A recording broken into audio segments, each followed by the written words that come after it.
Hoy en día los tsunamis matan a miles de personas y arrasan todo lo que encuentran en su camino. Los terremotos destruyen ciudades y pueblos enteros. Y los huracanes asolan amplias regiones, dejando tras de sí cientos de muertos y miles de desplazados. Los desastres naturales han existido desde el momento en que la Tierra existe. ¿Pero es posible que esas catástrofes naturales puedan borrar cualquier vestigio de nuestra existencia, incluyendo el arte, la arquitectura y la tecnología? Las evidencias sugieren que no solo es posible, sino que ya ha ocurrido en muchas ocasiones anteriores. Es muy posible que hubiera otras antiguas civilizaciones que fueran destruidas por una gran catástrofe natural y no quedara ni rastro de ellas. Lo que hasta ahora habíamos concebido como una gradual evolución desde los primitivos cazadores-recolectores hasta las sociedades complejas parece que no fue un hecho tan sosegado. Recientemente los científicos han descubierto restos de antiguas y un día florecientes culturas, miles de años más antiguas que lo que se creía posible. ¿Pero qué les ocurrió? ¿Por qué desaparecieron? ¿Podría volver a pasar otra vez? A lo largo de la historia, los elementos se han cobrado un elevado número de vidas en todo el mundo. Es el destino final de la humanidad. ¿Será cierto que estamos destinados a desaparecer de la faz de la Tierra? Y a convertirnos en otra civilización perdida.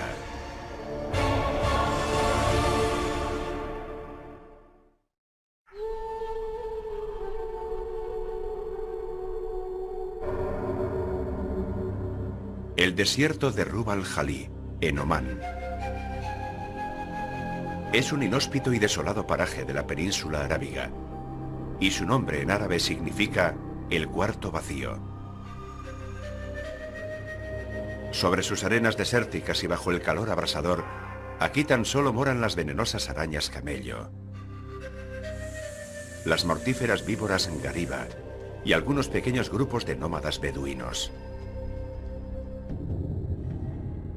Sin embargo, este mismo lugar es descrito de manera muy diferente en las antiguas leyendas, porque aquí existió hace aproximadamente 5000 años un reino legendario llamado Ubar.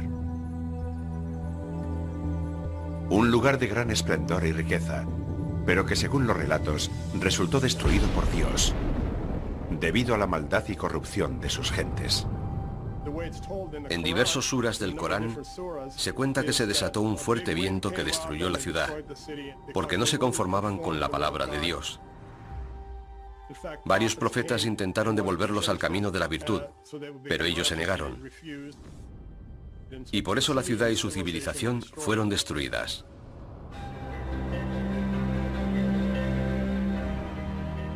Durante siglos muchos historiadores y exploradores han buscado pruebas de la existencia de Ubar. Pero solo la extraordinaria combinación de la tecnología de la era espacial y la arqueología tradicional podrían descubrir algún indicio de que Ubar fuera en su día algo más que una leyenda.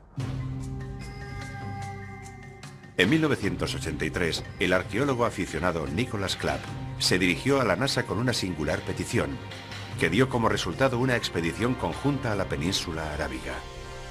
Había leído un artículo sobre el uso de la tecnología de generación de imágenes por radar para cartografiar los ríos del subsuelo en Egipto, y se preguntó si también podría ser empleada para rastrear una antigua ciudad a partir de una localización aproximada. Instalada por primera vez a bordo del transbordador espacial Columbia, la tecnología, llamada radar de imágenes espaciales, actuaba como una máquina de rayos X del subsuelo.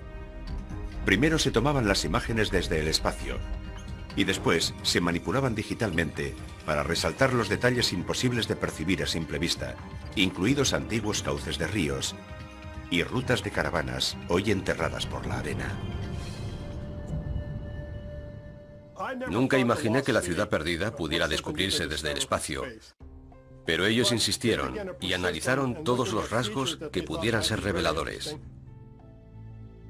Una de las grandes ventajas de las imágenes del satélite es que puedes observar una región entera y ver todas las características en su contexto.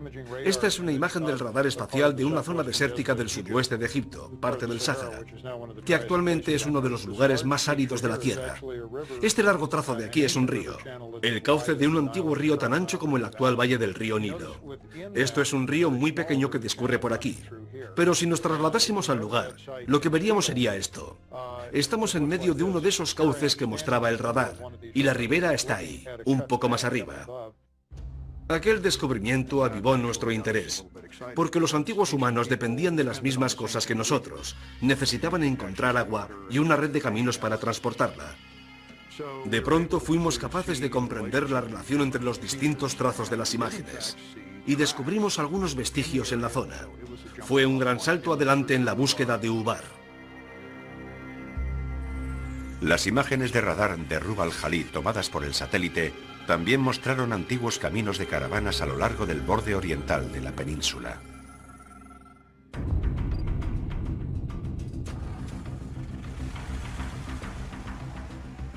Empleamos lo que por aquel entonces era tecnología avanzada para la gente de a pie, el GPS, y lo utilizamos en combinación con los aparatos de navegación de los helicópteros para buscar la ruta que habíamos descubierto en las imágenes del satélite y seguirla a través del desierto.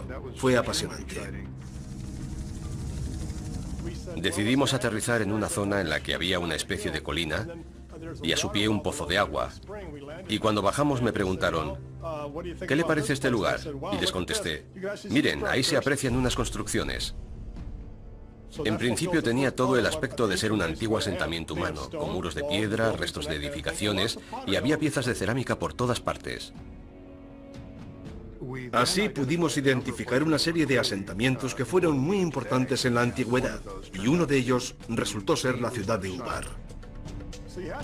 Uno puede imaginarse cientos, miles de caravanas con cientos y miles de camellos y asnos, transportando telas y mercancías de la costa al interior y del interior a la costa a través de la antigua Ubar. Sin duda fue un enclave comercial en el que se agrupaban las caravanas de camellos para cruzar juntos el desierto. De hecho, había una fortaleza aquí, una fortaleza que controlaba el suministro de agua, porque esa era la manera en que se podían controlar las caravanas de camellos. Si querías cruzar la zona, tenías que pagar el tributo.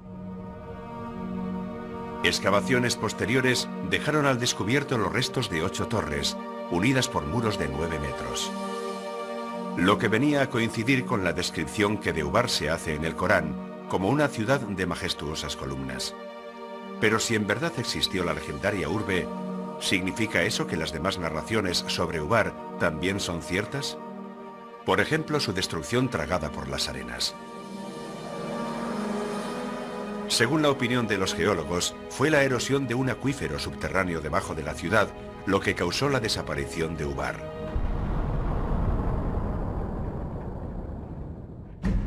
Los restos arqueológicos encontrados alrededor del yacimiento nos indican que el abastecimiento de agua fue menguando y la fortaleza se hundió en la sima que dejó el acuífero. Y la gente huyó. Algunos murieron. El mismo sorprendente destino narrado en las leyendas ancestrales. ¿Pero en verdad pudo un evento tan insólito acabar con toda una población? ¿Pudo realmente destruir todo vestigio de una cultura? ¿Una lengua? ¿Una civilización? Según la opinión de muchos arqueólogos e historiadores modernos, no solo es posible que una catástrofe natural tenga consecuencias tan devastadoras, sino que además es muy probable. Sabemos muy poco acerca de la historia relativamente reciente, apenas si nos remontamos a 3, 4 o 5.000 años atrás. Pero desde la última glaciación, todo ha cambiado. Incluso las civilizaciones humanas, las organizaciones y las comunidades humanas anteriores, desaparecieron por completo. Las primeras culturas, sobre todo aquellas que no conocieron la escritura, caen en su mayoría en el olvido. Evidentemente no queda ninguna constancia histórica de ellas, y los únicos indicios posibles son los arqueológicos. Pero eso requiere que un arqueólogo descubra algo que pudieron dejar atrás y que a partir de ello reconstruya su historia. Durante décadas, los científicos han creído que los seres humanos existen desde hace aproximadamente 200.000 años. Y lo que llamamos civilización surgió hace apenas unos pocos miles de años. Sin embargo, nuevos descubrimientos ponen constantemente en cuestión lo poco que sabemos acerca de nuestra propia historia. Según la opinión más extendida, la civilización empieza cuando surgen las primeras ciudades y se inventa la escritura. Y eso es algo que ocurrió entre el 3000 y el 500 a.C. en Mesopotamia, actualmente Irak. Fue entonces cuando algunas tribus o grupos de individuos pasaron de ser cazadores-recolectores a formar sociedades agrícolas. Empezaron a cultivar su propio alimento y una vez que lo consiguieron se establecieron permanentemente en un lugar. A partir de ese momento de asentamiento de los seres humanos surge el concepto de civilización.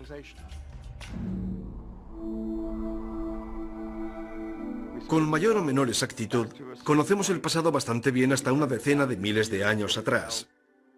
También sabemos, gracias a los estudios evolucionistas, cuándo aparecieron los humanos en el mundo. Pero ese hueco entre la aparición de los humanos y el surgimiento de las civilizaciones que conocemos es demasiado grande. Sería muy interesante saber cuándo comienza verdaderamente la civilización. Pero si es cierto que Ubar existió, ¿cuántas otras antiguas ciudades yacen enterradas, esperando ser descubiertas? Y una vez que las descubramos, ¿qué hallaremos? ¿Restos de nuestro pasado más remoto? ¿O las claves de nuestra futura destrucción?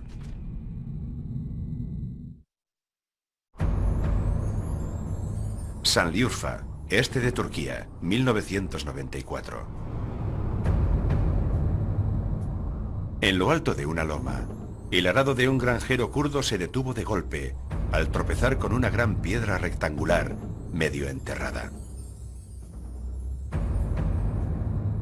Durante días intentó desenterrar y sacar de allí aquel pesado objeto, cuando de pronto hizo un descubrimiento inesperado. El granjero se dio cuenta de que la roca tenía grabadas extrañas formas en su superficie.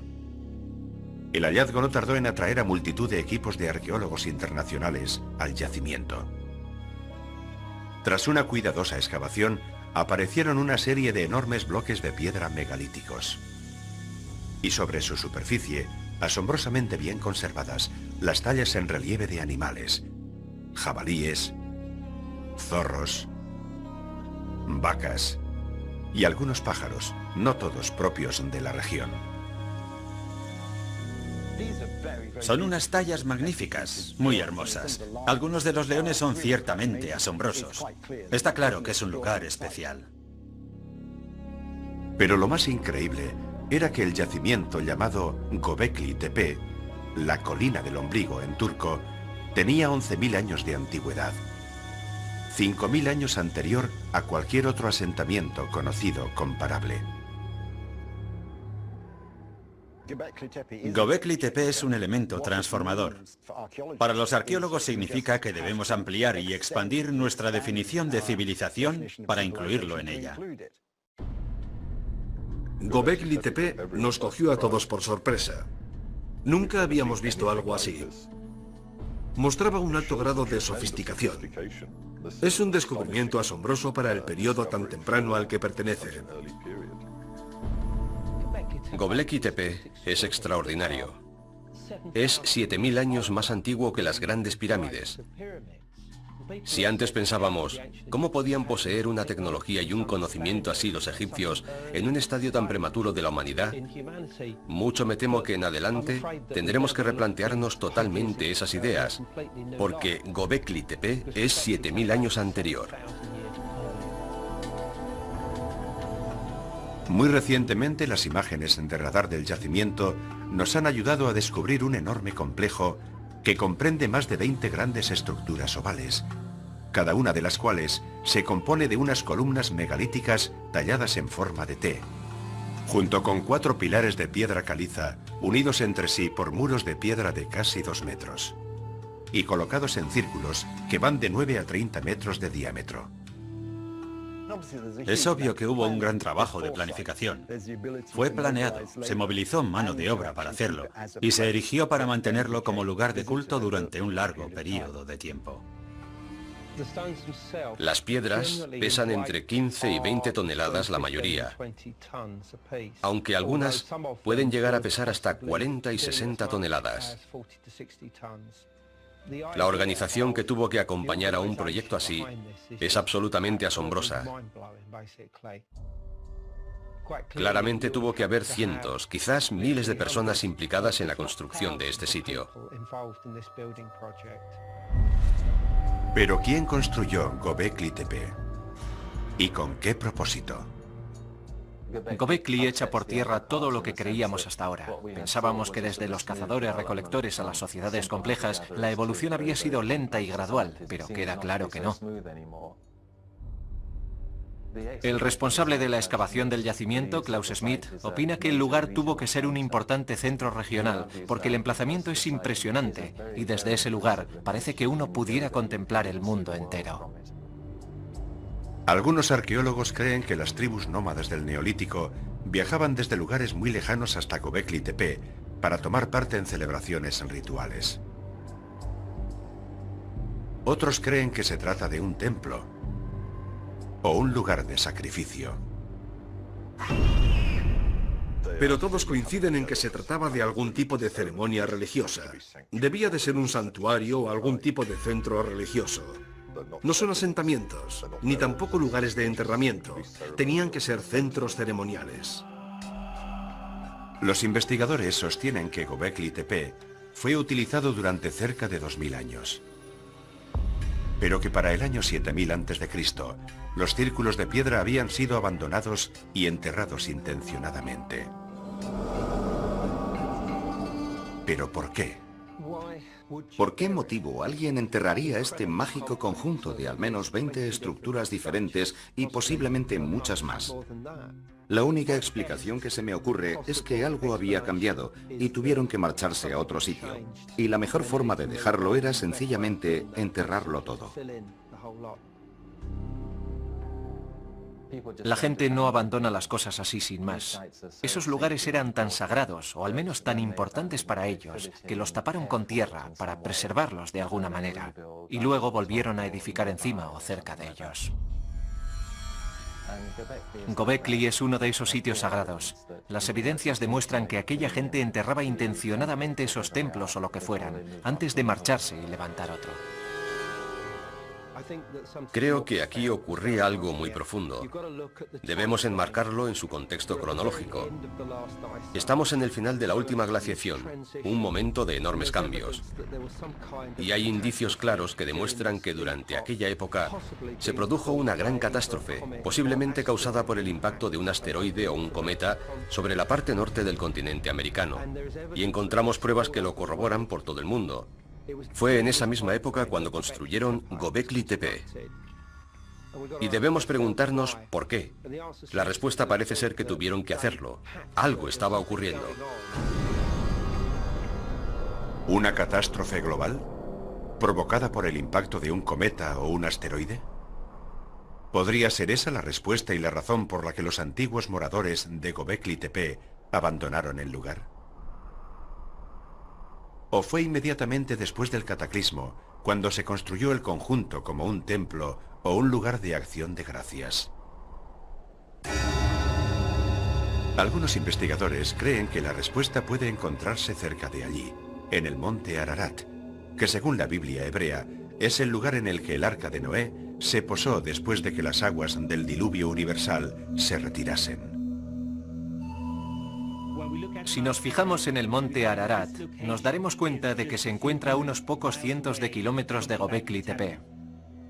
Al examinar los animales que fueron tallados en las piedras de Göbekli Tepe, no encontramos explicación para que algunos de ellos fueran añadidos al conjunto.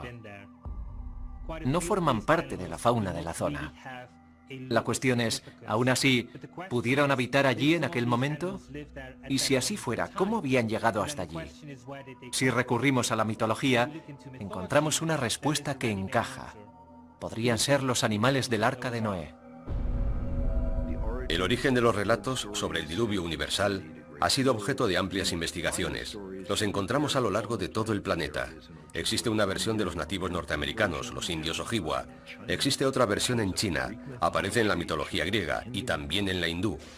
Es perfectamente posible que fueran hechos reales los que inspiraran esas leyendas mitológicas. Los relatos del diluvio universal pueden referirse a un diluvio real. Es posible que los mitos y las leyendas acerca de una gran inundación y el rescate de un cierto número de animales a bordo de un arca tenga una base real. Puede que la respuesta la encontremos analizando otras civilizaciones desaparecidas y lo que ellas nos pueden revelar acerca del misterioso pasado de la humanidad y de su incierto futuro.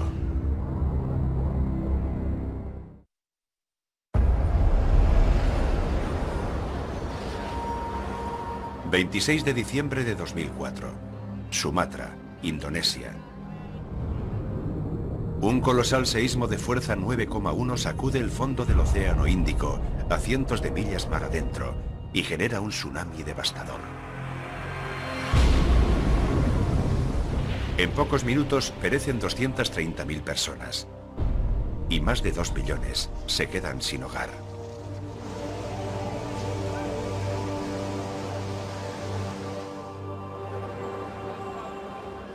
Siete años después, el 11 de marzo de 2011, otro terremoto de magnitud 9 zarandea con fuerza el noroeste de Japón. Es el seísmo más fuerte que jamás haya azotado a la nación insular. Minutos después, una ola gigante de 10 metros de altura barrió la costa, llevándose por delante ciudades enteras y la vida de 23.000 personas.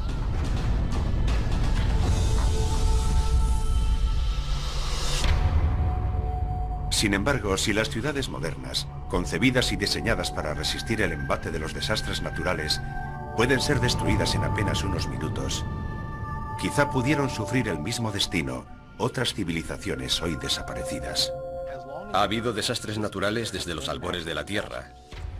Los tsunamis, los terremotos, las erupciones volcánicas, llevan ocurriendo desde mucho antes de que existieran humanos que pudieran recogerlos en sus relatos.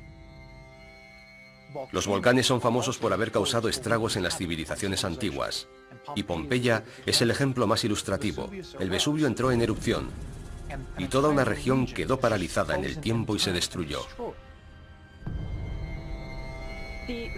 Las ciudades de Pompeya y Herculano quedaron enterradas bajo las cenizas volcánicas, la piedra pómez y el flujo piroclástico que cayó sobre ellas. Y se conservaron tal y como estaban en aquel momento, aunque pasaran 1500 años antes de que alguien descubriese que todavía estaban ahí. Por desgracia, sea cual sea el grado de sofisticación y desarrollo tecnológico que haya alcanzado una sociedad, una gran catástrofe natural puede interrumpir su avance y hacer que retroceda décadas o incluso que desaparezca por completo. Heraclión, Creta.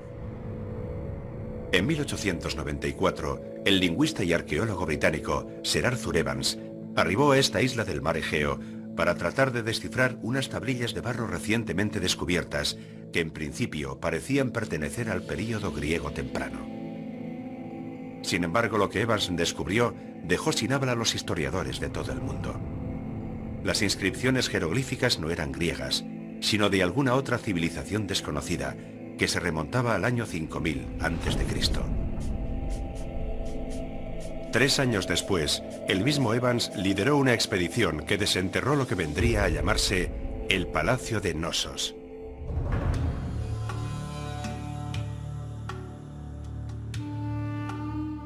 Según los arqueólogos, la enorme construcción albergó en su día estancias hermosamente decoradas, agua corriente caliente y fría, e incluso aseos interiores. A aquellos que levantaron el palacio, Evans los denominó minoicos, en honor a Minos, el mítico rey de Creta. La civilización minoica era la superpotencia del Mediterráneo oriental en la Edad de Bronce. Poseían una gran flota y comerciaban con todos los pueblos de las orillas del Mediterráneo. La civilización minoica de Creta fue una sociedad que empezó a erigir una serie de elaborados palacios con patios para las ceremonias y pinturas y frescos y una elaborada arquitectura.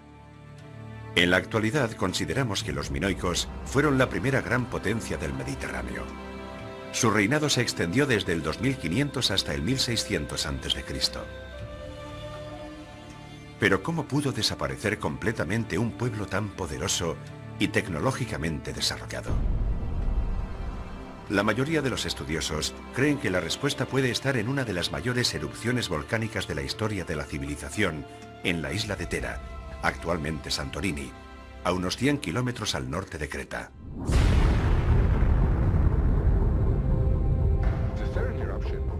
La erupción de Tera se produjo en 2 o 3 fases durante un periodo de unos días o unas pocas semanas. Creemos que los habitantes de la isla pudieron percibirla con la suficiente antelación y huir, porque no hemos encontrado cadáveres como los hallados en Pompeya y en otros lugares. Pero aquellos que habitaban en los lugares cercanos, como Creta, por ejemplo, en modo alguno esperarían que la erupción les fuera a afectar de la manera que lo hizo.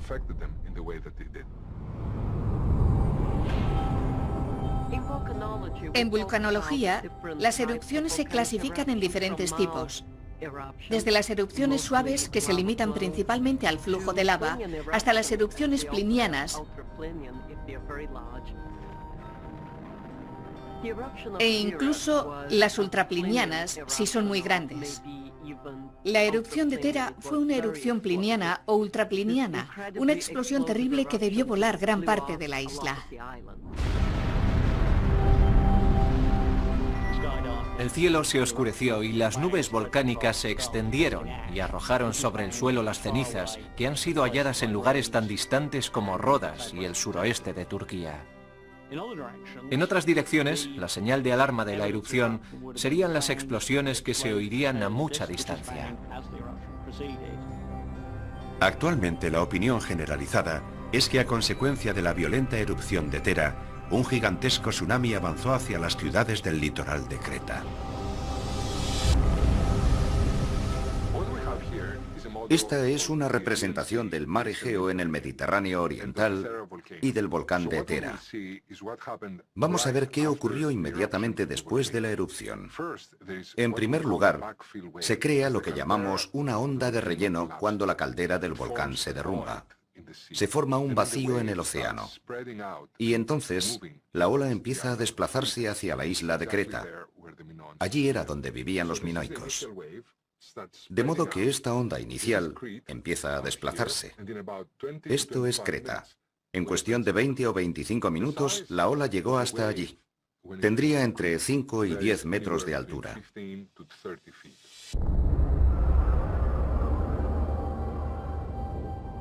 Para comprender mejor qué pudo suponer eso para los minoicos, veamos qué sucedió en Japón en marzo de 2011. Un gigantesco tsunami.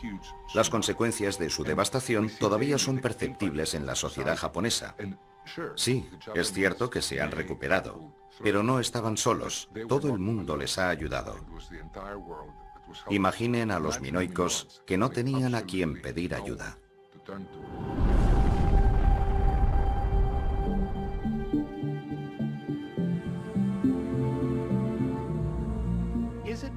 ¿Es factible que una civilización haya existido y desaparecido y que venga otra civilización e ignore por completo que hubo otra civilización anterior? Es una hipótesis fascinante que da pie a una gran dosis de especulación y a que mucha gente se plantee si en la Tierra pudo haber una civilización anterior que precediera a todas las posteriores. Pero eso no lo sabemos. Si un volcán activo es capaz de hacer desaparecer por completo cualquier vestigio de una civilización anterior, ¿podría una actividad volcánica similar tener las mismas fatales consecuencias en la actualidad? Los vulcanólogos afirman que sí, y han mostrado su preocupación por la posibilidad de que una catástrofe similar se produzca en la costa este de Estados Unidos. En las Islas Canarias, en las proximidades de la isla de La Palma, existen algunas fallas geológicas y un seísmo podría provocar que una gran porción de la isla se deslizase al mar. Si lo hiciera, provocaría una ola gigantesca. El derrumbe del volcán Cumbre Vieja de la isla de La Palma del archipiélago de las Islas Canarias provocaría enormes daños a lo largo de 20.000 kilómetros de costa, desde allí hasta Terranova y hasta la costa este de los Estados Unidos, el Caribe y el norte de Brasil. Los modelos sugieren que cuando las olas alcancen la costa norteamericana tendrán entre 10 y 20 metros de altura. O sea, del mismo tamaño que las olas que vimos en Sumatra en 2004 después del terremoto y que más recientemente observamos en Japón, tras el seísmo de 2011. Pero un desastre natural, como una erupción volcánica, un terremoto o una ola gigante, ¿podrían borrar todo rastro de nuestra civilización? Y hacerla desaparecer por completo hasta el punto de provocar que la historia de la humanidad cambie por siglos? Puede que la clave esté en un antiguo cementerio lleno de oro, en una ciudad costera del Mar Negro.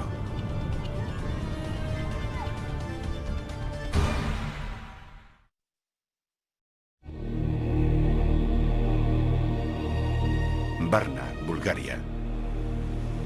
Durante siglos, esta ciudad turística del Mar Negro atrajo a viajeros y comerciantes de Europa y Oriente Medio.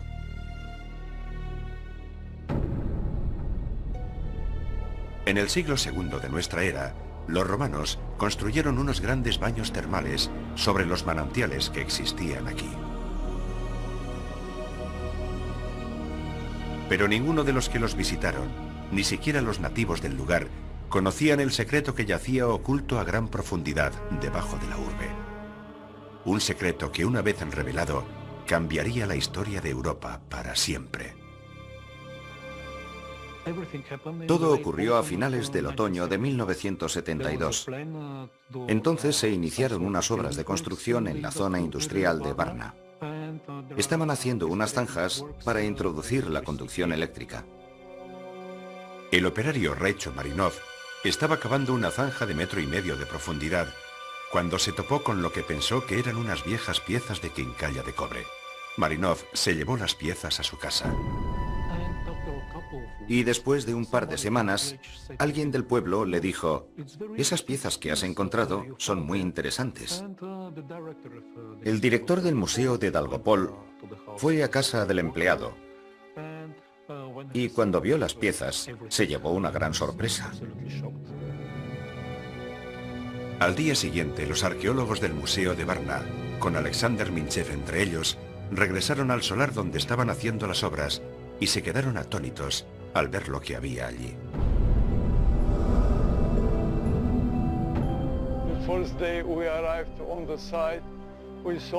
El primer día encontramos varias piezas de oro en el camino, medio enterradas por las pisadas de los trabajadores. Los obreros de la fábrica pasaban por encima de todos aquellos kilos de oro varias veces al día. Y nadie habría imaginado que un tesoro semejante pudiera estar oculto bajo estos campos. Posteriores excavaciones dejaron al descubierto que aquel solar vacío era un antiguo cementerio olvidado. Contenía más de 300 tumbas que se remontaban, según los arqueólogos, a aproximadamente el año 4500 a.C. Pero sin duda, aún más importantes que los restos de los antiguos moradores de Varna, era la desconcertante evidencia de que había existido anteriormente una civilización próspera y avanzada.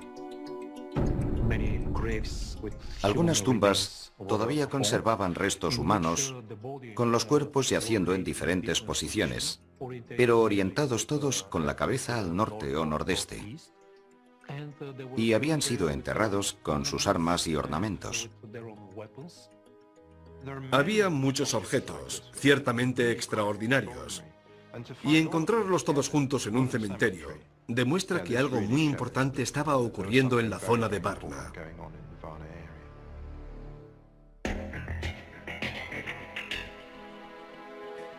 Del interior de los enterramientos se recogieron más de 15.000 objetos de complejo diseño, entre los que había hachas de cobre, piezas de jade, y gran cantidad de joyas de oro. La tumba número 43 de Varna es un sepulcro muy especial, porque es una de las tumbas más ricas. En ella yacía un varón de entre 45 y 50 años.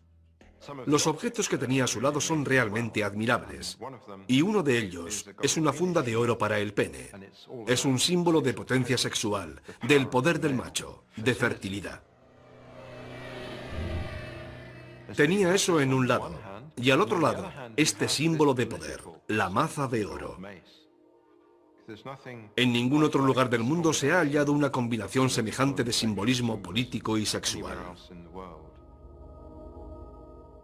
El oro es sin duda un indicador de estatus. Es un material escaso, es llamativo y no pierde el brillo, y es duradero. Posee todas las propiedades que lo convierten en un buen indicador de estatus social y de ostentación. Aunque los arqueólogos encontraron objetos de oro en muchas tumbas, la mayoría de ellos se concentraban en unas pocas. El inesperado descubrimiento de Varna hizo añicos la idea que de los primeros europeos tenían hasta entonces los historiadores. En los asentamientos que conocemos 1000 o 2000 años anteriores a Varna, también se hallaron objetos, algunos de ellos muy hermosos, pero no tantos indicadores de estatus, y no hay grandes diferencias entre las familias. En Varna, 8 tumbas acumulan la mayoría de la riqueza sobre un total de 300, lo cual es una concentración significativa. Era una creencia generalizada que durante la era prehistórica la gente era básicamente igual. Trabajaban juntos, compartían todo lo que recogían y no había diferencias sociales de ninguna clase. Al parecer, eran como nosotros. Apreciaban el valor del oro y las joyas, y poseían muchas herramientas útiles. De modo que no eran muy distintos a nosotros, se parecían mucho. Los vestigios sugieren que Varna era una especie de centro para los mercaderes prehistóricos que ya transportaban armas de cobre a lugares tan remotos como Francia y España, 1500 años antes que otros núcleos similares en Mesopotamia. Varna guarda también estrecha relación con las armaduras, el oficio de la guerra y las batallas, porque en esas tumbas encontramos un gran número de armas, hachas de guerra, puntas de lanzas y puntas de flechas. Queda claro que el poder siempre ha estado ligado a la guerra. Antes de Varna, por supuesto que teníamos noticias de algunas sociedades complejas que ahora sabemos que datan de la Edad del Bronce. El descubrimiento de Stonehenge demostró que allí también habitaba una sociedad compleja, pero es que Varna es por lo menos 3000 años anterior a Stonehenge. El desarrollo de la civilización es una larga historia, y creíamos que sus hitos estaban en Egipto, Mesopotamia y Creta. Pero Varna fue anterior a todos ellos. El amanecer de la civilización europea empezó en este preciso lugar. Bajo esta tierra, la historia guardó sus secretos durante miles de años. No sé lo que hubiese ocurrido de no haber encontrado Varna. Y lo hemos tenido todo bajo nuestros propios pies. Pero ¿cómo desapareció la población de Varna hacia el año 4100 a.C.? Sigue siendo un misterio. Está probado que en algún momento del quinto milenio, probablemente alrededor del 4200 a.C., el clima de la Tierra cambió drásticamente.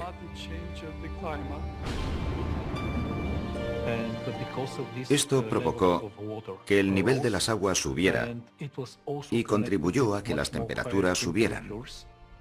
De esa manera, las condiciones para la agricultura empeoraron considerablemente. Quizá fue un cambio climático que provocó falta de agua y hambre la causa real de la desaparición de Varna. Recientes excavaciones arqueológicas en yacimientos del Oriente Medio nos han proporcionado más información. Muchos arqueólogos y estudiosos creen que esos descubrimientos nos ayudarán a resolver el misterio de qué ocurrió realmente en Varna y en otras ciudades perdidas. Otros, sin embargo, subrayan otras señales muy diferentes y más difíciles de admitir. Indicios de desastres naturales y cataclismos de proporciones globales e incluso nucleares. Señales que sugieren que nuestro tiempo se puede estar agotando.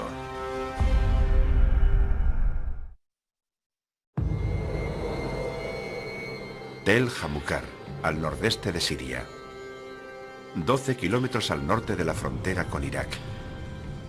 A principios del año 2000, un equipo arqueológico del Instituto Oriental de la Universidad de Chicago hizo un sorprendente anuncio.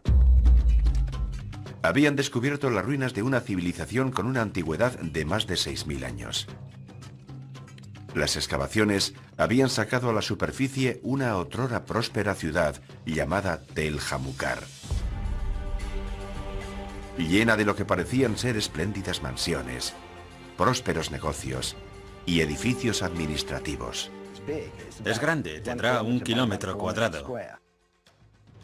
Espacio suficiente para acoger a entre 10.000 y 20.000 habitantes. Una gran ciudad. Cuando fue una ciudad floreciente, casi seguro que dominaban la escritura. Los edificios públicos solo han sido excavados en parte, pero están rodeados por una gran muralla y tenían puertas de acceso. Muchos otros elementos de aquella civilización todavía deben ser recuperados, puesto que se encuentran justo debajo de la ciudad moderna. Hamukar demuestra que nuestro concepto de ciudad, con las divisiones del trabajo, las leyes y los sistemas legales, las estructuras de gobierno y la expresión y el desarrollo artísticos, puede que surgiera mucho antes de lo que pensábamos. El sorprendente descubrimiento de Tel Hamukar cambió drásticamente lo que los estudiosos habían dado por sentado durante largo tiempo: que la primera ciudad antigua había surgido en Mesopotamia, 600 kilómetros al este de lo que hoy es Irak. Pero si Tel Hamukar fue una ciudad tan grande y próspera, ¿por qué desapareció de pronto? Hacia el año 3500 a.C., más o menos, tuvieron un mal día. Todos los indicios sugieren claramente que hubo un ataque. Los atacantes vencieron a las gentes de Hamukar y destruyeron su ciudad. Cuando se recuperó, era más bien un pequeño pueblecito y nunca llegó a recobrarse de aquel ataque. De hecho, parte de aquel asentamiento del cuarto milenio antes de Cristo fue incendiado. Se encontraron una docena de esqueletos, que a mi entender no correspondían a enterramientos formales. El argumento de un enfrentamiento bélico y la destrucción deliberada del sitio parece convincente. La guerra, en la época en la que Hamukar fue destruida, consistía fundamentalmente en el enfrentamiento cuerpo a cuerpo. Pero hay algunas pruebas que apuntan a la posibilidad de que en Hamukar se utilizasen proyectiles. Obviamente no balas de armas de fuego, sino proyectiles de ondas. Es una hipótesis controvertida que han propuesto los excavadores de Hamukar. Pero de lo que no existe duda es que Hamukar fue destruida, que la lucha fue brutal y que la ciudad fue incendiada. Es interesante destacar que en aquella misma época estaban empezando a desarrollarse las ciudades del sur como Uruk. Eso hace tiempo que lo sabemos, pero los nuevos hallazgos sugieren que al mismo tiempo lugares como Hamukar estaban creando su propia civilización, de modo que en cierto sentido existía una dinámica de oposición entre el norte y el sur. Por eso, la destrucción de Hamukar pudo significar la sentencia de muerte para aquellos pueblos del norte que estaban tratando de crear su propio sistema de vida, pero que al final fueron vencidos por los pueblos del sur, lo que cambió la historia. A varios cientos de kilómetros al oeste de Tel Hamukar yacen las ruinas de otro antiguo asentamiento humano, Tel Caramel. En 2007, unos arqueólogos que estaban excavando antiguas tumbas en el lugar dieron con las bases de 5 grandes torres de piedra, cada una de las cuales tenía 4,5 metros de diámetro y una altura estimada de 6 metros. Se calcula que tienen al menos 10.000 años de antigüedad. Están en el norte de Siria, no muy lejos de Göbekli Tepe, y es evidente que en ambos casos se trata de la misma cultura. ¿Por qué las construyeron? Eso sigue siendo un misterio. La respuesta más probable es que tendrían una finalidad defensiva, puesto que en aquel tiempo también había depredadores, fueran animales o humanos. La verdadera cuestión es, ¿para qué las utilizaban? ¿Formaban parte de una fortificación? ¿Eran torres de vigilancia? ¿O tenían alguna otra finalidad? No lo sabemos. Tel Caramel, al noroeste de Siria, es un lugar importante porque nos proporciona la primera evidencia de construcciones de piedra permanentes construidas por un grupo humano que se anticipa en 2000 años a las estructuras permanentes más antiguas que conocíamos, las de la ciudad de Jericó. Caramel demuestra claramente que debemos desechar la idea de que hubo un único proceso que desembocó en el Neolítico. Puedo citar muchos otros lugares en los que culturas locales muy diferentes parecen haber alcanzado un alto grado de desarrollo, cada una en sus propios términos y todas muy diferentes unas de otras. Eso no denota un proceso único, es evidente, sino muchos procesos distintos, de los que algunos tienen éxito y otros no. La mayoría de los investigadores creen que Tel Caramel y Tel Jamukar fueron destruidas por ejércitos invasores provenientes del sur de Mesopotamia. Los conflictos eran endémicos en el mundo antiguo. Y no se trata de escaramuzas ni enfrentamientos rivales, sino de guerras cuyo objetivo es agrandar las ciudades y capturar más territorios, más ciudades subordinadas y más gente a la que cobrar tributos.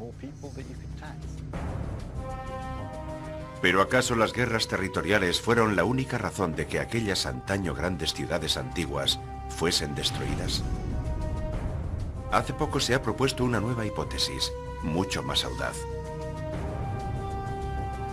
Quizá Tel Caramel y Tel Jamukar fueron víctimas de una gigantesca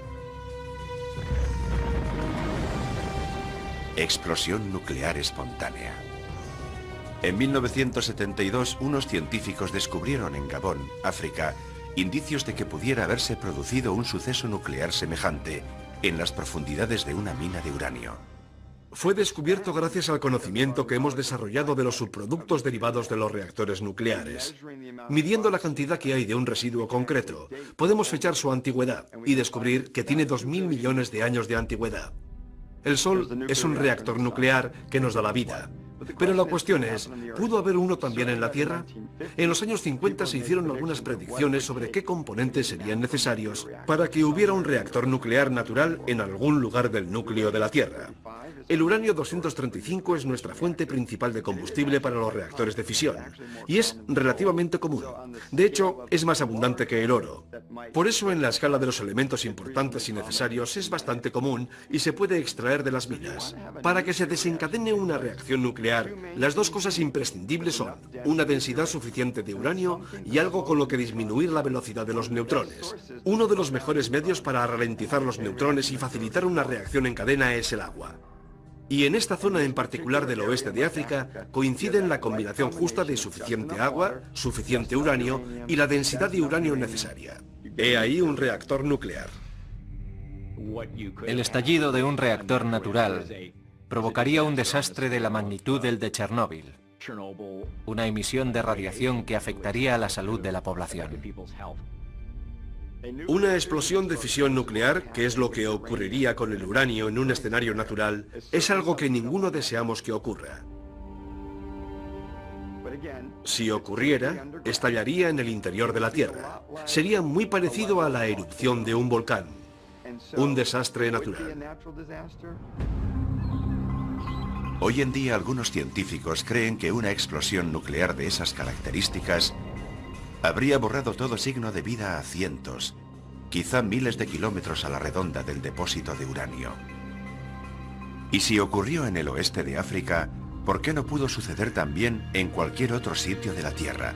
En Tel Jamukar, por ejemplo. Sabiendo que ya ocurrió en un lugar hace 2000 millones de años, es posible que haya otras bolsas y otros sitios, sobre todo bajo la corteza terrestre, en los que no hemos mirado detenidamente.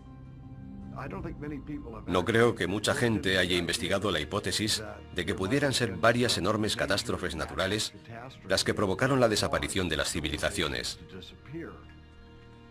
¿Cuántas de ellas pudieron desaparecer sin que nosotros lo sepamos hace 20 o 30.000 años? Porque solo nos centramos en las civilizaciones de los últimos 5.000 años. La historia china y la de los egipcios es todo lo más lejos que podemos llegar. ¿De verdad es posible que las civilizaciones prehistóricas fueran destruidas por unas explosiones naturales catastróficas acaecidas en el interior de la Tierra?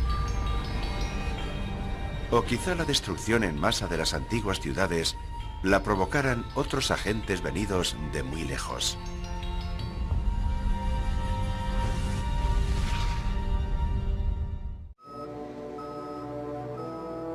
...21 de diciembre de 1968... la misión Apolo 8 de la NASA.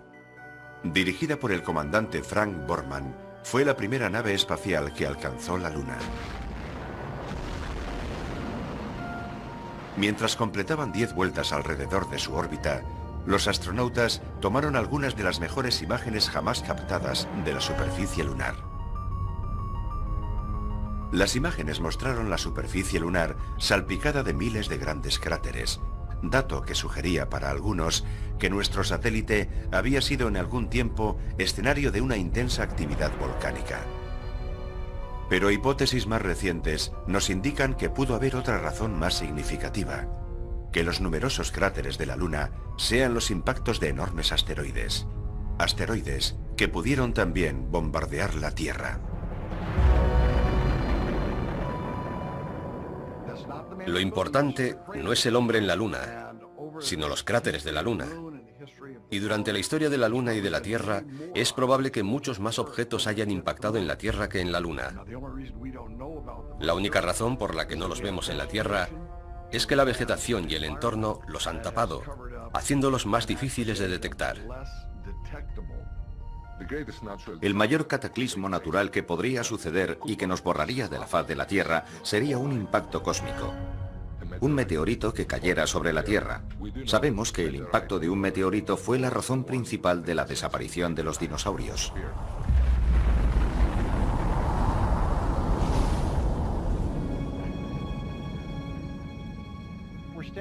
Nos encontramos en el borde del cráter del meteoro, un lugar muy conocido del norte de Arizona porque en él impactó un meteorito. Este cráter se formó hace aproximadamente 50.000 años, cuando un meteorito de unos 45 metros de diámetro se precipitó sobre nuestra atmósfera a más de 40.000 kilómetros por hora. Chocó contra la Tierra con una fuerza igual a la de 1000 bombas de Hiroshima.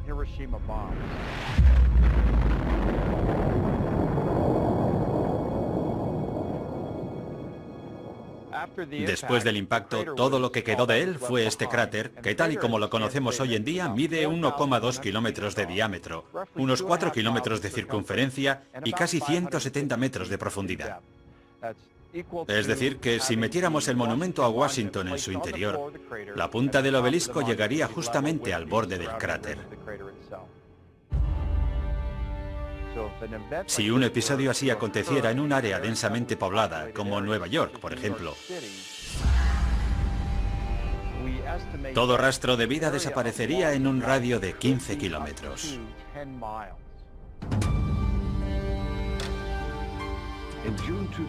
Lo que ocurrió en junio de 2002 fue un aviso para todos. Un asteroide del tamaño de un campo de fútbol cruzó entre la Tierra y la Luna, a 1/3 de la distancia a la Luna. Ni siquiera supimos que estaba ahí hasta que ya había pasado de largo. Si se hubiera precipitado en el Pacífico, el sur de California se lo habría tragado un tsunami. Un objeto de semejante poder destructivo nos pasa rozando y ni siquiera nos enteramos hasta que ya ha pasado. En el futuro, esos peligros no deberían pasar inadvertidos. En 2005, la NASA empezó a hacer un seguimiento de los bólidos cósmicos que tenían más probabilidades de impactar contra la Tierra. Son los llamados objetos próximos a la Tierra. Un objeto próximo a la Tierra es un cometa o un asteroide que se desplaza por el espacio cercano a la Tierra. Técnicamente, es cualquier objeto que pueda acercarse a menos de 45 millones de kilómetros. Su tamaño varía desde el de una pelota de golf hasta un bloque de pisos o mucho más. A pesar de que muchos meteoritos del tamaño de una pelota de golf impactan contra la atmósfera terrestre a diario, se desintegran incinerados en las capas altas de la atmósfera. Solo los asteroides de al menos 30 metros de diámetro tienen posibilidades de impactar contra la superficie terrestre. Uno de los impactos más recientes de un asteroide contra la Tierra con efectos destructivos se produjo el 30 de junio de 1908 en Tunguska, una remota zona de Siberia. Un objeto de entre 30 y 40 metros de diámetro entró en la atmósfera de la Tierra. La presión de la atmósfera sobre la parte frontal del pequeño asteroide era mucho mayor que la presión en la parte posterior, lo que hizo que se aplastara y explotase a unos 6.000 metros sobre la superficie.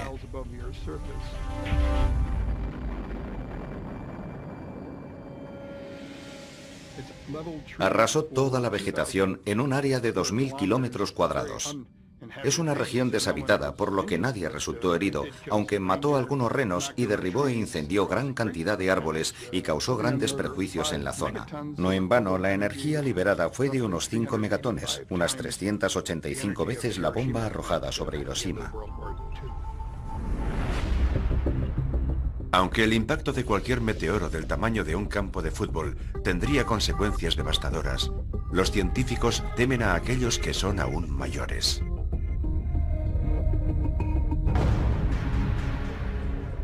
Un asteroide de 1 kilómetro o 2 o mayor, y hay cerca de 1000 de ese tamaño en el espacio cercano a la Tierra, tendría consecuencias fatales en todo el mundo.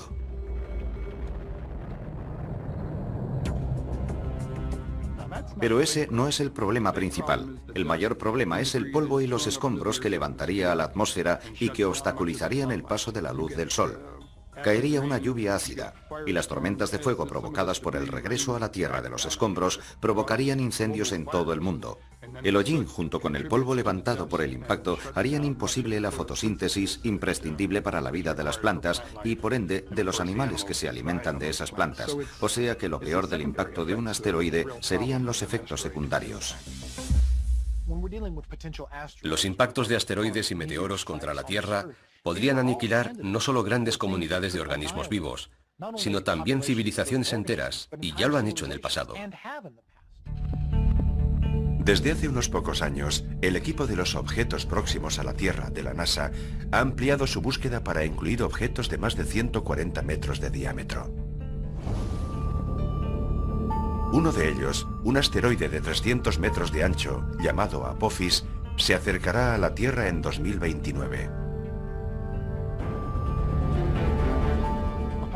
Apophis es grande.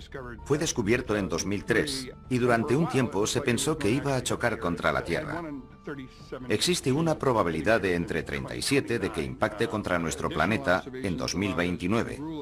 Eso sí, pasará muy cerca. Desde Europa se podrá ver a simple vista, o sea que lo verán ustedes pasar muy cerca de la Tierra, pero no chocará contra ella. Pero mientras los científicos ya han previsto la trayectoria que describirá Apophis, lo que no pueden predecir es de qué manera el gigantesco asteroide afectará a otros factores, como a la gravedad terrestre, por ejemplo. Lo aterrador es que una vez que haya pasado, volverá 7 años después. Y no sabemos si su trayectoria se verá afectada por la gravedad de la Tierra y si podría situarlo en una ruta de impacto contra nuestro planeta. Si cuando se acerque tanto a nosotros en 2029, cruza por una especie de ojo de cerradura concreto de 600 metros, cuando regrese en el año 2036 chocará contra la Tierra. Es un objeto lo suficientemente grande como para provocar no el final del planeta, pero sí la muerte de miles o quizás millones de seres humanos, según donde caiga. Por desgracia, los científicos nos recuerdan que el impacto de un gran asteroide contra la Tierra no es una cuestión de probabilidades, sino de tiempo. Pero cuando eso ocurra, ¿se perderá todo vestigio de nuestra civilización? ¿Podría un asteroide, una gigantesca roca del espacio exterior, ¿Caer sobre la Tierra con unas consecuencias tan devastadoras para el ecosistema que toda la vida muriese? Sí, es posible. Es factible que todas las especies sean aniquiladas y que desaparezca cualquier vestigio de existencia. ¿Podría eso también explicar por qué otras antiguas civilizaciones fueron destruidas y casi olvidadas? Creo que es muy posible que algunas antiguas civilizaciones fueran exterminadas por un objeto cercano a la Tierra que chocara contra ella y cambiara toda la naturaleza del planeta. No somos alarmistas. Sé que dicen lo contrario de nosotros, que somos pesimistas, que decimos que el cielo se está cayendo sobre nosotros. No, no se está cayendo, pero es posible que haya algo ahí fuera dirigiéndose contra nosotros. Si nuestro planeta resultase golpeado por un meteoro durante nuestra vida, ¿podríamos hacer algo para minimizar la devastación? ¿Estamos suficientemente preparados como para evitar que se pierdan los siglos de avances tecnológicos que han llevado tan lejos a la raza humana? ¿O es que somos más vulnerables de lo que creemos?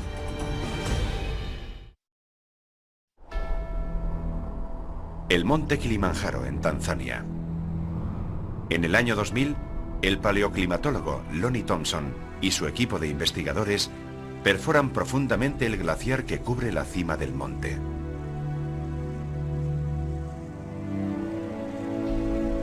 Así recuperan núcleos de hielo, muestras de hielo que reflejan las condiciones y los cambios del clima, no solo durante las últimas décadas, sino desde hace decenas de miles de años.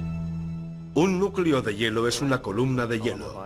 Desde la superficie tomamos una serie de columnas como esta para descubrir la historia del clima y el medio ambiente en diferentes lugares del mundo. En ellas se distinguen perfectamente las capas anuales y midiendo el grosor de esas capas, somos capaces de saber cómo han evolucionado las precipitaciones a lo largo del tiempo.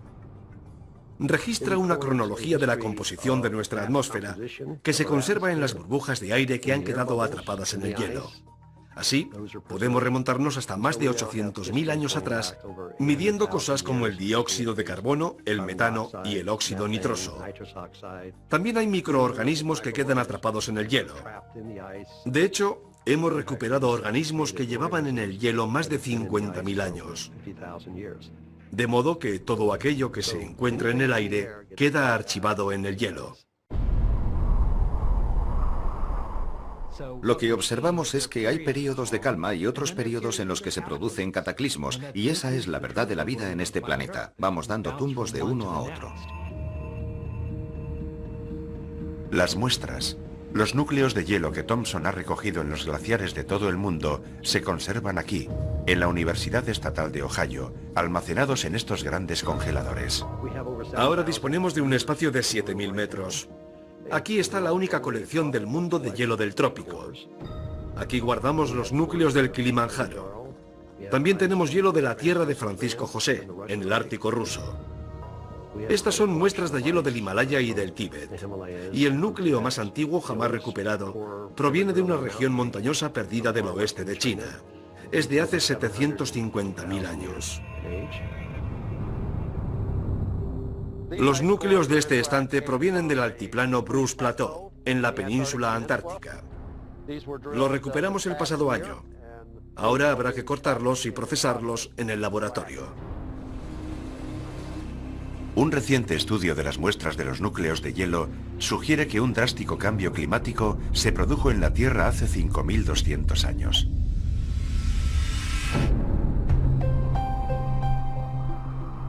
Ese cambio repentino coincidió con una época en que nuevas civilizaciones estaban emergiendo en Asia y Oriente Medio. Parece que algo nuevo empezaba a acontecer en todo el mundo, y me gustaría saber por qué. ¿Por qué entonces? Quiero decir que durante 100.000 años habíamos vivido felices como cazadores-recolectores, y de pronto las cosas cambiaron. ¿Cuál fue la causa que lo provocó? Hay que buscar algún denominador común, y la conexión más clara que había entre las sociedades agrícolas era el clima. Sabemos que es el momento en el que el Sáhara se desecó. 4 o 5 mil años atrás había lagos en ese desierto y gente que lo habitaba. Eso lo hemos sabido por las pinturas rupestres que dejaron en las rocas. Hay muchas pruebas de que algo muy dramático ocurrió en aquel momento. Pero si aconteció una catástrofe global, ¿qué la causó? ¿Acaso una gran sequía? ¿Un meteoro que chocó contra la Tierra y levantó tanto polvo que bloqueó la luz del Sol? ¿O fue una erupción volcánica? A nivel del planeta, las erupciones volcánicas son muy importantes. Es la forma en que un planeta libera su calor primigenio. La Tierra ha sufrido erupciones volcánicas desde hace miles de millones de años. Los humanos solo hemos existido durante una pequeña fracción de ese tiempo. Las erupciones volcánicas ya estaban aquí mucho antes de que nosotros llegáramos. Y seguirá habiendo erupciones mucho después de que hayamos desaparecido. Son un componente esencial de la Tierra. Pero aunque existen muchos volcanes por todo el mundo, la mayoría son demasiado pequeños para causar un cataclismo global. A no ser, claro está, que se trate de un supervolcán. Para explicarlo brevemente, digamos que tenemos unos volcanes que llamaríamos normales. Liberan una cierta cantidad de lava y de energía, y unas determinadas explosiones. Pero si la lava y los gases quedan atrapados en el interior del volcán perfectamente sellados, la presión aumenta en su interior y cuando explota, las erupciones son gigantescas. Eso es lo que clasificamos como un supervolcán. En la Tierra existen volcanes que pueden generar explosiones muy grandes. En particular aquellos que se encuentran alrededor del llamado Cinturón de Fuego del Pacífico.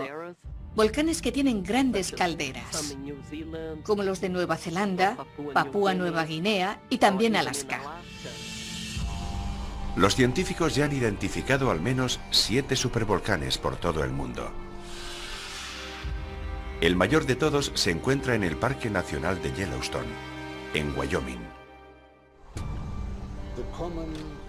La opinión más generalizada en geofísica acerca de Yellowstone, y hay algunos otros lugares parecidos en la Tierra, es que se acumula una gran concentración de calor bajo la superficie, lo que provoca que en una zona se produzca una fusión parcial de la roca.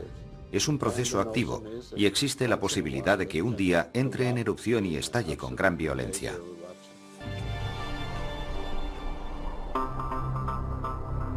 Según los científicos, en Yellowstone, la última erupción ocurrió hace 600.000 años. Desconocemos cuándo volverá a haber otra erupción en Yellowstone. No hay forma de predecirlo. Predecir los fenómenos geológicos es algo así como predecir el tiempo. Siempre que intentes predecir cuándo va a pasar algo, tienes que contar con un amplio margen de error. Yellowstone es un volcán relativamente joven. Todas sus erupciones se han producido en los últimos 2,5 millones de años, y eso es ser joven en términos de tiempo geológico. Que Yellowstone volviera a estallar en una gigantesca erupción cataclísmica sería algo sorprendente, algo que nunca hemos visto en tiempos históricos. La erupción del monte Santa Elena sería una menudencia comparada con lo que podría ser la de Yellowstone. Y tendría graves consecuencias en el clima de todo el mundo. Bajaría la temperatura media del globo y arrasaría el oeste de los Estados Unidos. Todo quedaría cubierto por las cenizas. Los cultivos se perderían y los efectos durarían mucho tiempo. Sin duda tendría muy graves consecuencias para la civilización. Las cenizas y los gases venenosos emanados por una gigantesca erupción formarían una nube de polvo que se extendería por todo el mundo, bloqueando la luz solar durante largos años. En la oscuridad, las cosechas y los animales perecerían, condenando a los humanos al hambre. Si Yellowstone explotara hoy de forma espectacular, el impacto que causaría en la raza humana sería mucho mayor que en el pasado, puesto que actualmente somos muchos más. Cada mes añadimos 7 millones de individuos más a la población mundial. Es un hecho sin precedentes. Tenemos debilidades para las que no estamos preparados. La sociedad moderna es frágil, en el mismo sentido en que eran frágiles aquellas antiguas sociedades. Es decir, que la población es demasiado grande. Dependemos en gran medida del uso intensivo de los recursos. Y claro, los usamos tan intensivamente que los agotamos. Por eso muchos opinan que estamos en una típica coyuntura de colapso. Los humanos dependemos de la naturaleza, y en el mundo moderno parece que lo hayamos olvidado. Pero ahí fuera hay otras fuerzas mucho más poderosas que cualquiera de nosotros. Esas fuerzas están constantemente en acción, y ya han impactado en otras culturas y civilizaciones en el pasado. Los cataclismos mundiales pueden parecer cosa de ciencia ficción. Pero lo crean o no, muchos gobiernos y empresas se preparan ya para cuando el evento ocurra. Desgraciadamente, una gran incógnita sigue sin ser despejada. ¿Funcionarán sus planes?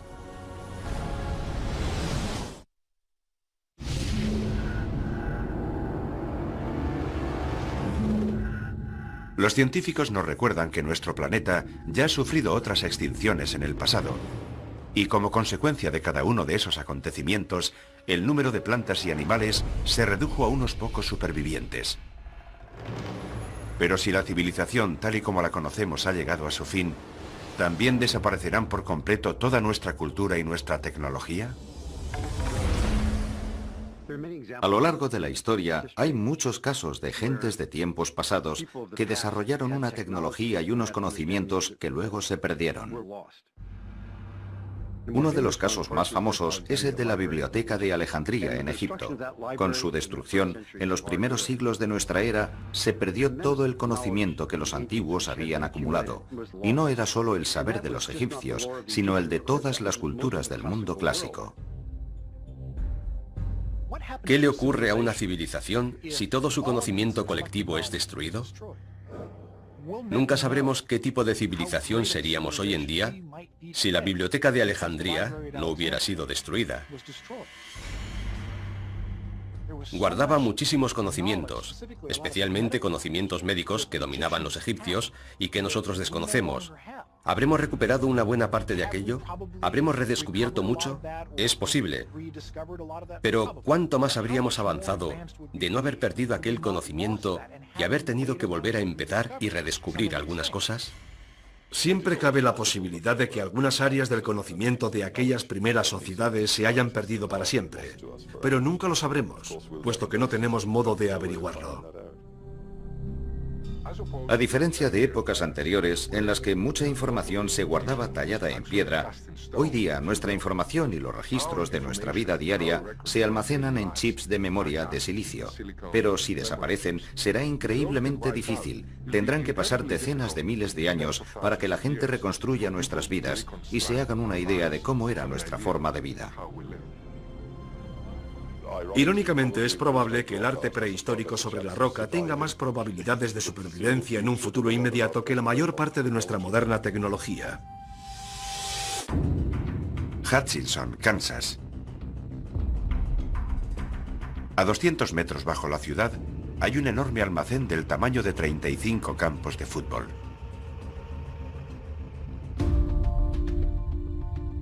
En 1959, Hutchinson abrió su cámara acorazada subterránea en el interior de una mina de sal, como una forma segura de custodiar los documentos sensibles y los activos del gobierno durante la Guerra Fría.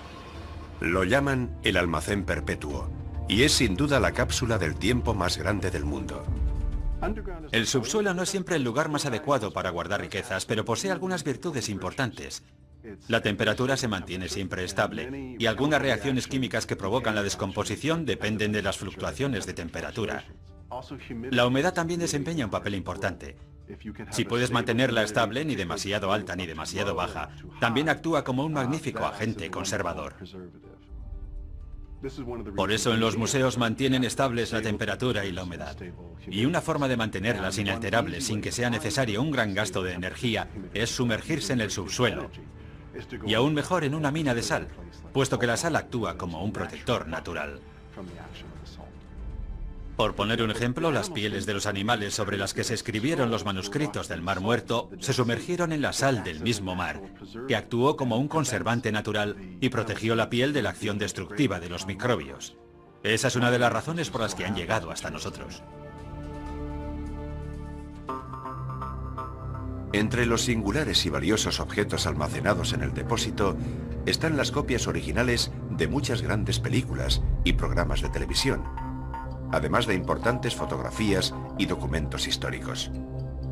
A una temperatura constante de 20 grados centígrados, las cuevas subterráneas reúnen las condiciones ideales para la conservación.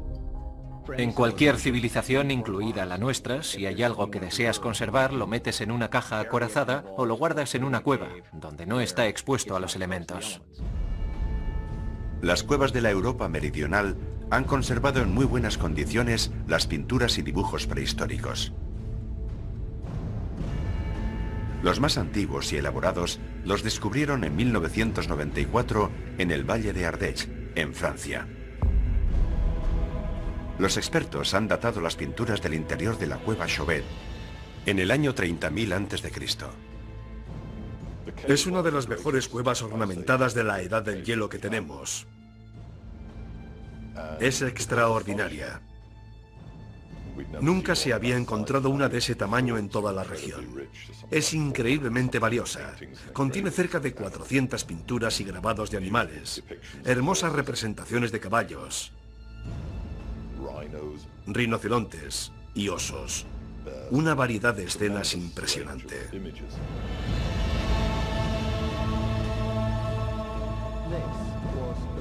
Son las escenas de animales más extraordinarias que uno pueda contemplar, incluso en las galerías modernas. La antigüedad y la calidad de las pinturas de la cueva Chauvet han cuestionado todo lo que anteriormente sabíamos o creíamos saber acerca de la existencia humana en este planeta. Son las obras de arte más primitivas creadas por los seres humanos.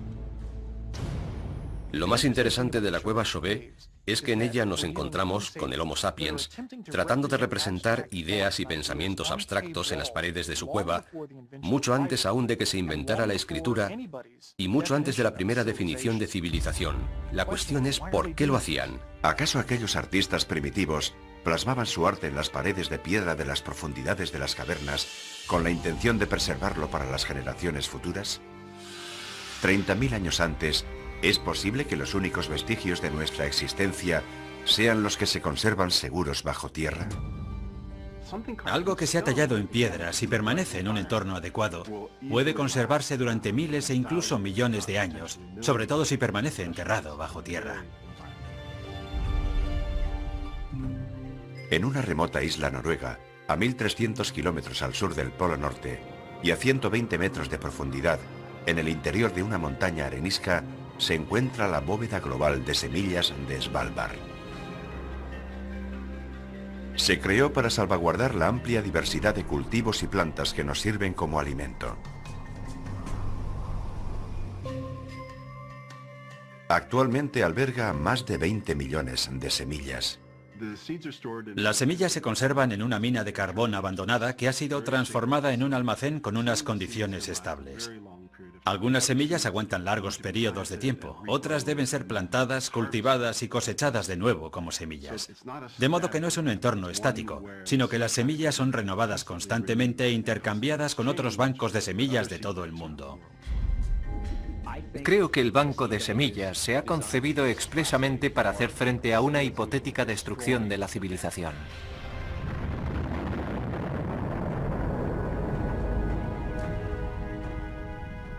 Es una forma de asegurarse de que si alguien sobrevive, si alguien es capaz de iniciar la reconstrucción, pueda disponer de todo eso. Sería fantástico. Una de las características exclusivas del ser humano es que tendemos a reflexionar sobre el pasado, sobre el presente y también sobre el futuro. Podemos imaginar qué querríamos transmitir a nuestros nietos. Esa es la motivación que impulsa a los humanos a enterrar las cosas y a ponerlas en un lugar seguro para el futuro. Es algo que preocupaba incluso a los hombres primitivos.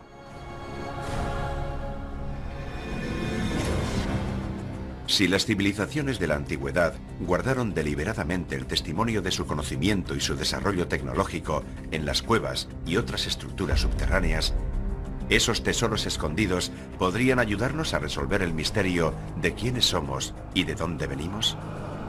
Y lo que quizás sea aún más importante, señalarnos qué parte de nuestra civilización sobrevivirá en el futuro. ¿Realmente podemos desaparecer del planeta sin dejar ni rastro?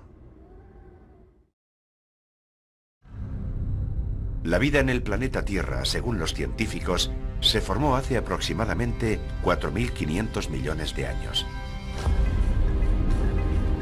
Aunque la mayoría de los investigadores coinciden en que la raza humana solo ha existido durante los últimos 200.000 años. ¿Pero podrían estar equivocados? ¿Es posible que las civilizaciones humanas hayan existido sobre la faz de la Tierra desde hace cientos de miles de años y que su testimonio se haya perdido, enterrado bajo la superficie del planeta? Indudablemente es cierto que, teniendo en cuenta que la prehistoria humana se mide en millones de años y que la civilización la medimos en decenas de miles de años, en medio queda un espacio en el que es fácil que algún tipo de civilización se haya perdido. Hay razones de peso para creer que en el pasado remoto hubo otras civilizaciones que sencillamente desaparecieron, sin dejar rastro. Aunque retrocedas 1 millón de años o 100 de millones de años, da igual. No representas más que una pequeñísima fracción en el ciclo de vida de la Tierra. Hace 100 millones de años los dinosaurios caminaban sobre la Tierra. ¿Y si otra forma de vida los hubiera precedido 1000 millones de años antes? No hay forma de que lo sepamos, ni de que confirmemos lo contrario. No, y nunca lo sabremos. Si la Tierra sufriera un cataclismo global, ¿qué ocurriría con la raza humana?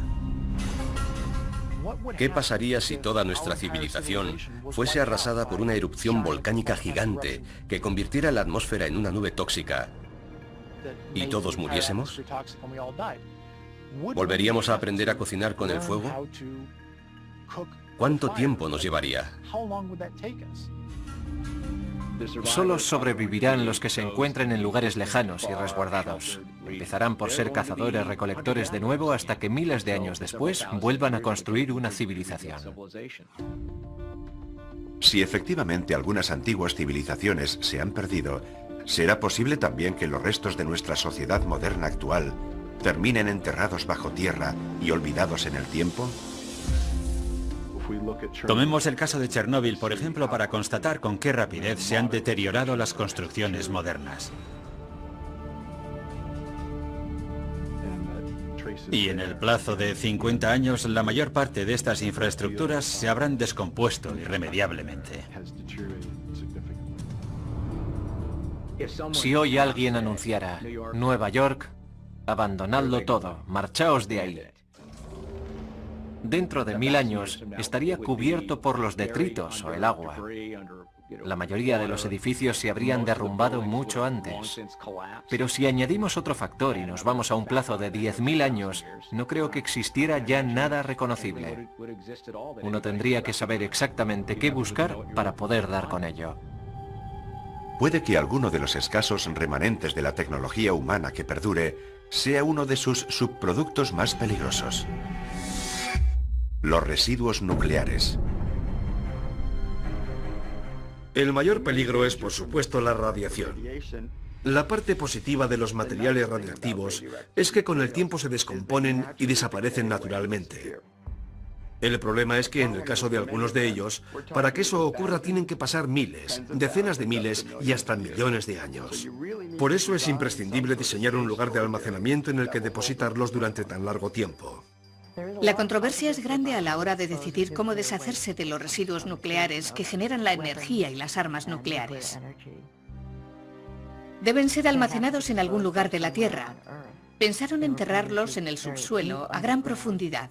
Es la llamada solución geológica al problema de los residuos nucleares.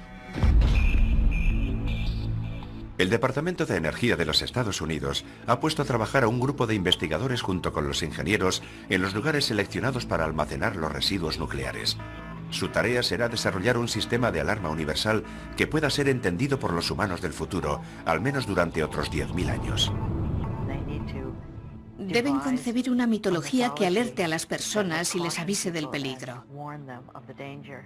De alguna forma deben desarrollar una tradición que se pueda perpetuar y ser transmitida de generación en generación, conservando el mensaje de alarma para mantener a la gente a salvo de los residuos nucleares. El plan que están considerando en la actualidad contempla un gran movimiento de tierras para rodear todo el perímetro del lugar. Cuando esté terminada, la berma medirá 10 metros de altura por 30 de ancho. El proyecto incluye la instalación vertical de una serie de marcadores de granito de 7,5 metros de altura que llevarán grabados mensajes de aviso en multitud de idiomas. Pero, ¿serán verdaderamente efectivas esas series de signos crípticos? ¿O serán tan misteriosos e inescrutables como los tallados en Göbekli Tepe o en los megalitos de Stonehenge? Lo que no puedes poner es una calavera y 2 huesos cruzados. ¿Qué significado tendrá eso de aquí a 500 años? ¿En qué lenguaje pones los avisos? ¿Pones algo así como no excavar aquí o peligro? Es muy difícil. En la larga historia de nuestro planeta, la actividad humana no ocupa más de un 1% de sus 4.000 millones y medio de años de existencia. ¿Será verdad que solo somos una pequeña migaja? ¿Unos residentes temporales? ¿Condenados a ser olvidados en otros 100.000 años o menos? Desgraciadamente, los seres humanos somos capaces de aniquilarnos los unos a los otros. Podremos destruir la raza humana, pero no podemos acabar con el planeta. La Tierra ya estaba aquí mucho antes que nosotros y seguirá estando aquí mucho después. Si todo rastro de nuestra civilización puede ser destruido tan fácilmente, ¿cómo pueden saber con certeza los historiadores que todo lo que estamos viviendo no ha ocurrido ya anteriormente?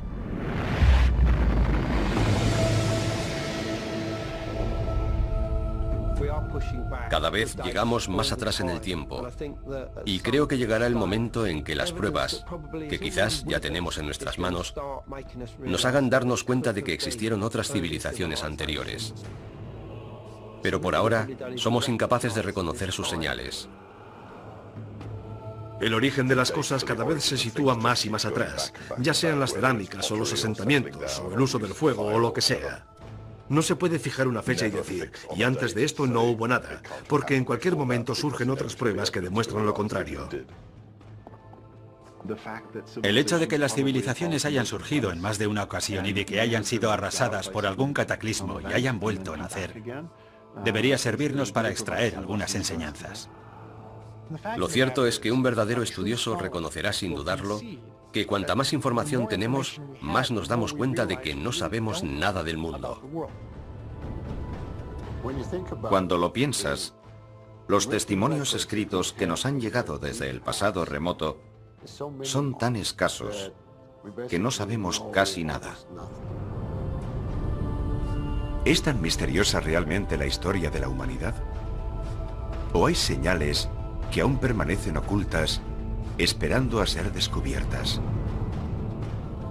Cuando las encontremos, ¿prestaremos atención a sus posibles avisos de alarma? ¿O las ignoraremos y nos convertiremos en otra civilización perdida?